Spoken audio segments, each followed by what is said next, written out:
Welcome to another Founder Wisdom Pod. We have Stefania Di Bartolomeo with us today. She's founder and CEO at Physis Investment. We're going to talk about her background and her business.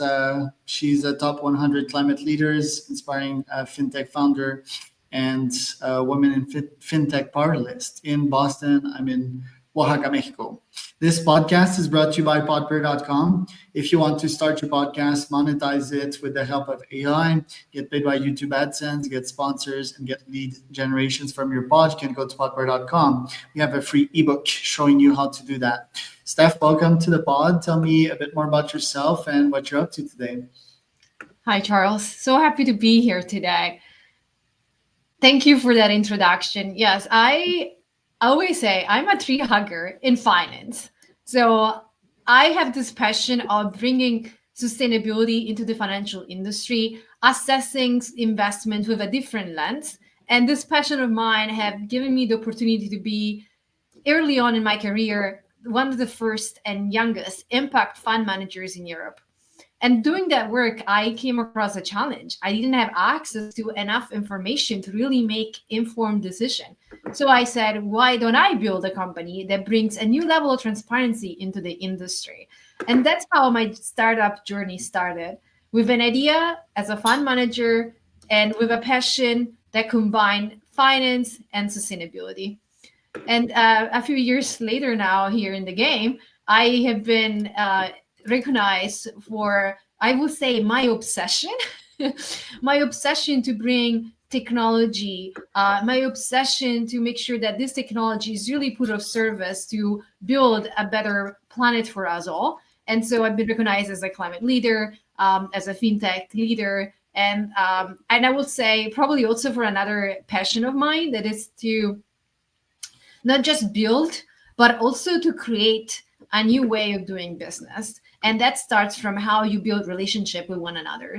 So I always say to my team, we got to be extremely respectful of every stakeholder we encounter. And I myself, for example, I mentor a lot of women who want to have a career in finance. So that this idea of building a new technology, bringing to life a new product, but also creating a new culture that is an improvement of the really existing culture.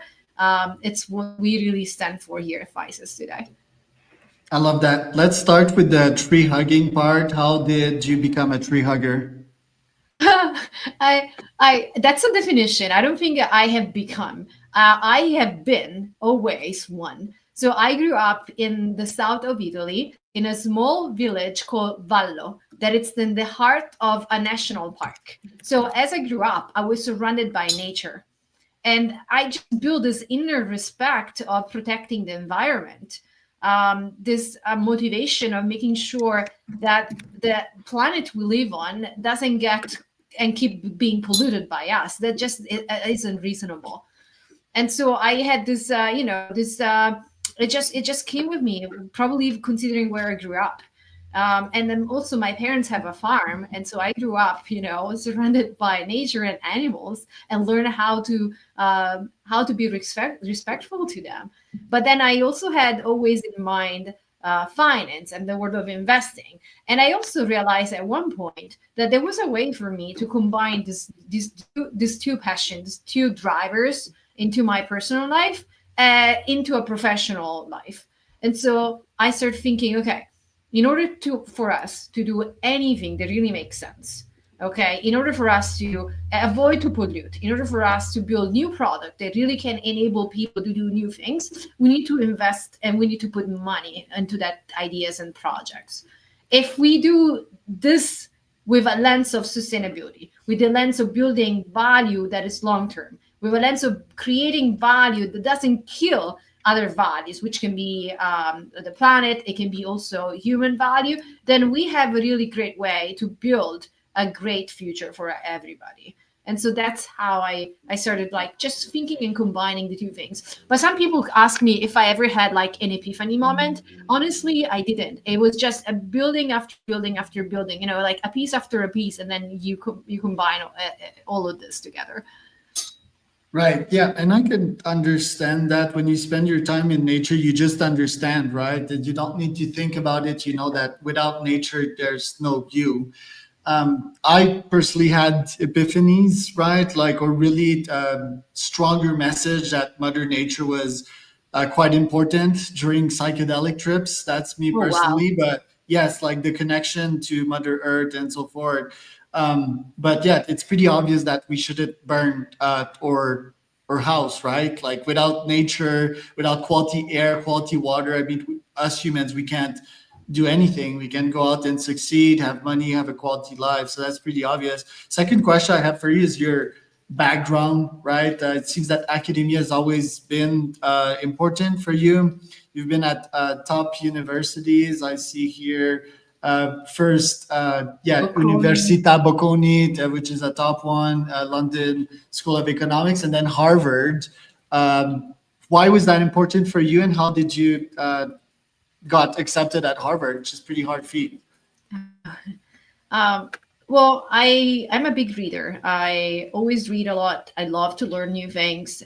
I seriously every weekend I set aside 4 to 5 hours just to read and learn new things.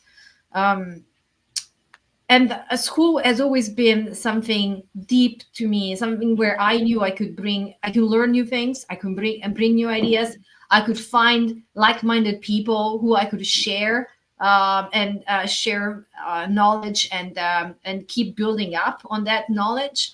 So to me, even getting inside Bocconi and then Harvard and then doing other programs like the LSE program. I also attended ESADE during a summer program. Was a way to keep adding knowledge to my background, but also to meet like-minded people.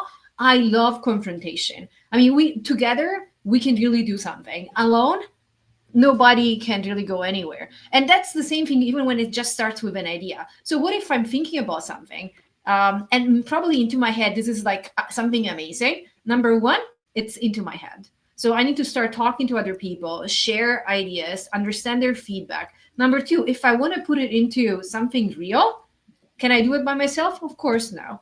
And so to me, universities has always been this place where I could go learn, but most importantly, share ideas with like-minded people. I got very lucky, as you said. I got into Bocconi, that is a top university in Milano. I had an amazing time. It was my undergrad. So great. I learned the basics of finance and investing, but then I had this idea of building sustainable portfolios, and I was looking for a school that was enabling me to add that level of knowledge to, and I couldn't really find that many schools. And Harvard had a specific program. It's probably the oldest program in the world. I mean, I'm talking about 10, 15 years ago, where nobody knew what sustainable finance was. There was some concept of ethical investing. Then this ESG scoring came to life. So Harvard pioneered this program where you could study sustainability and then choose a major in, I mean, a minor. And I, of course, did sustainability and finance and investing. And I love my time at Harvard because it enabled me to meet amazing people that still today I'm in contact with, not just friends, like even just people that have enlarged my network. To constantly go back to professors and see their view on things. Because something very important, the world of, I mean, everything in the world keeps changing and evolving very fast, but the world of sustainable finance, it's a world that we are actually building it today. And you cannot do it without the confrontation that you can have with like amazing professors at Harvard. So I am so thankful I got this experience. Right. You mentioned two keywords that caught my attention.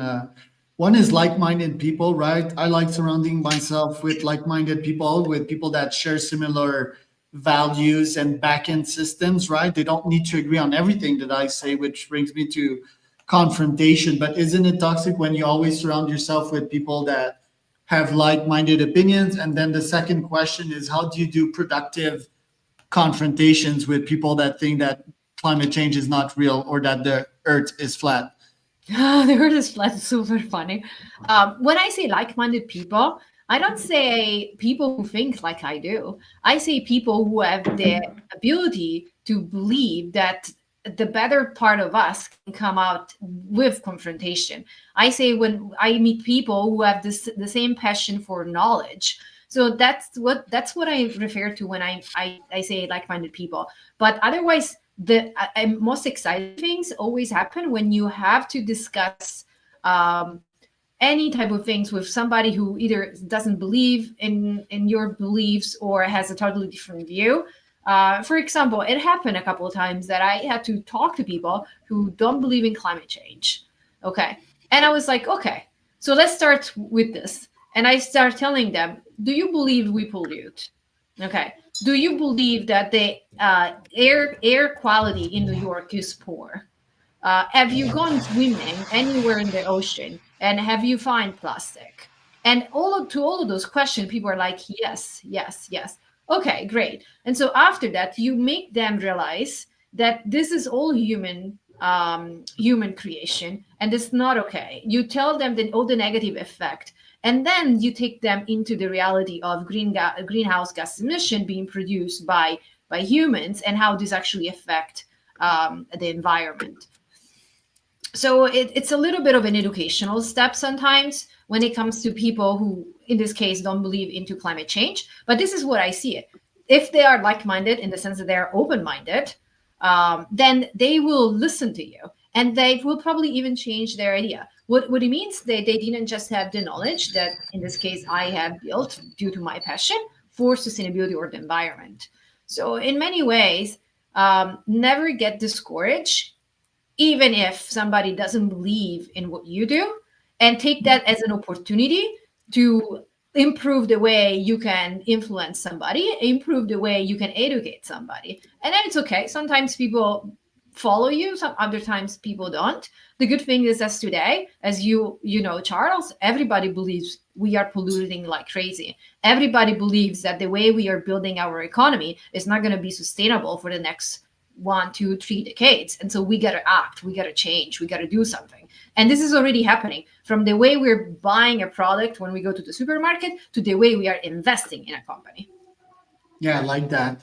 Do you feel that we are set now with the reset of the global climate change with all the action that we're seeing in green tech right now, especially in Europe? I feel so. I feel that I have faith in the startups and the founders that are building that. Plus, there's major capital being deployed behind all of these great young founders. Do you think, or do you feel the same? I have huge faith in humanity in general, and I have huge faith that we always will do the right things for everybody, regardless of quick shift political position of movements. We as a society, we all know that the future is green energy. We all know that the future is carbon neutrality. Actually, not carbon neutrality, net zero, which is even better.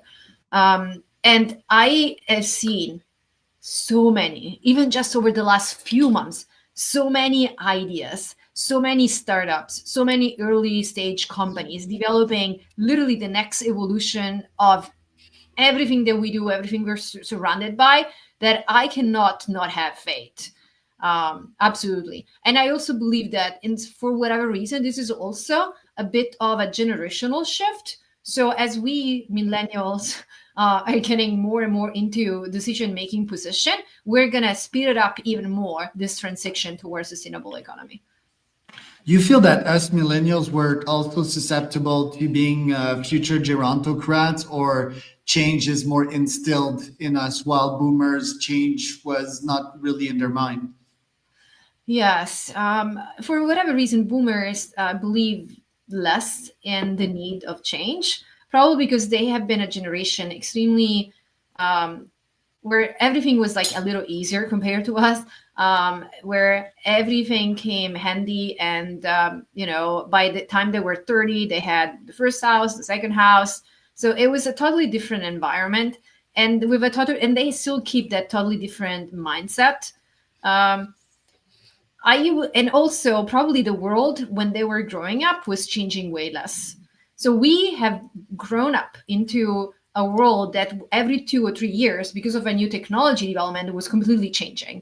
And so we have this inside even unconscious bias that everything is changing and evolving fast, and everything is changing and evolving fast for the best, but we have very limited resources, financial resources, natural resources. So we are completely aware of this. So our generation is just completely differently positioned because of the background of when we were growing up to think of how the world is going to evolve over the next 10 or 15 years, 30 years. Boomers have less of that change during their lifetime and more opportunities, financial, energy resource opportunity, that they didn't really have that